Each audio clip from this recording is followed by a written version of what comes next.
Ano nga ba ang updated valid ID na accepted ni GCash? Based sa official website ni GCash, ito yung mga accepted ID for GCash verification. So before discussing kung ano yung mga ID na kailangan, may ID requirements muna. So ano po ba yung mga ID requirements na yan?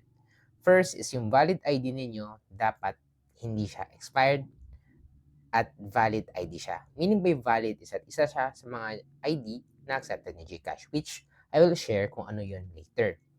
Not damaged and clear, meaning clear talaga yung ID, wala siyang nabubura na mukha, katulad nito. Then next is the actual physical ID ang kailangan. Hindi sila mag-accept kung yung ID na pinakita mo sa verification is scan, Xerox, or photocopied. Hindi siya allowed except for the national ID.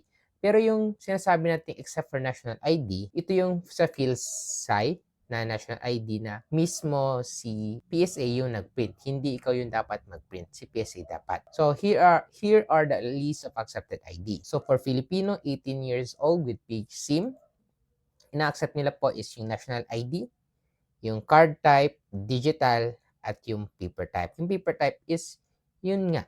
Ito, as you can see in the screen. Sa passport naman, isa sa mga ina-accept nila.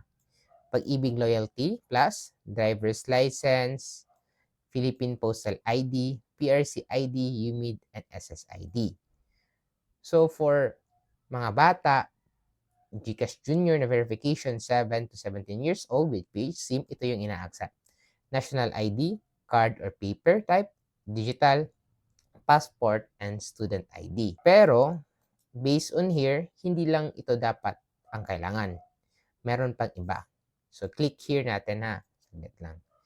So, although nag-a-accept siya ng national ID, passport, student ID, or alien certificate of registration kung foreigner, kailangan pa rin na yung parents ng minor is dapat may GCash account. As you can see, they require kasi ng parents' full name and parents' fully verified GCash number, then a photo of the parent holding the ID. Para saan to? Ginagawa ito para ma-monitor ni GCash na talagang may consent ng minor sa paggawa ng GCash account. Then, next is yung birth certificate on the National Statistic Office.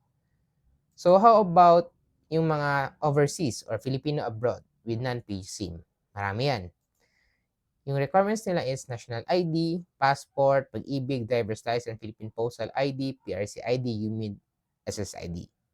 To sum it up, the same pa rin sila na required na ID for Filipino 18 years old with page SIM. So, that is all the valid ID na ina-accept currently ni GCash. Hindi nag-accept si GCash ng PhilHealth ID at mga iba pang ID na hindi nakalagay doon, tulad ng barangay ID. So, I hope this video is helpful for you. If you have any question, feel free to comment sa ibaba. And if you want more videos like this, don't forget to like and subscribe. Yun lang. See you in my next video. Let's go.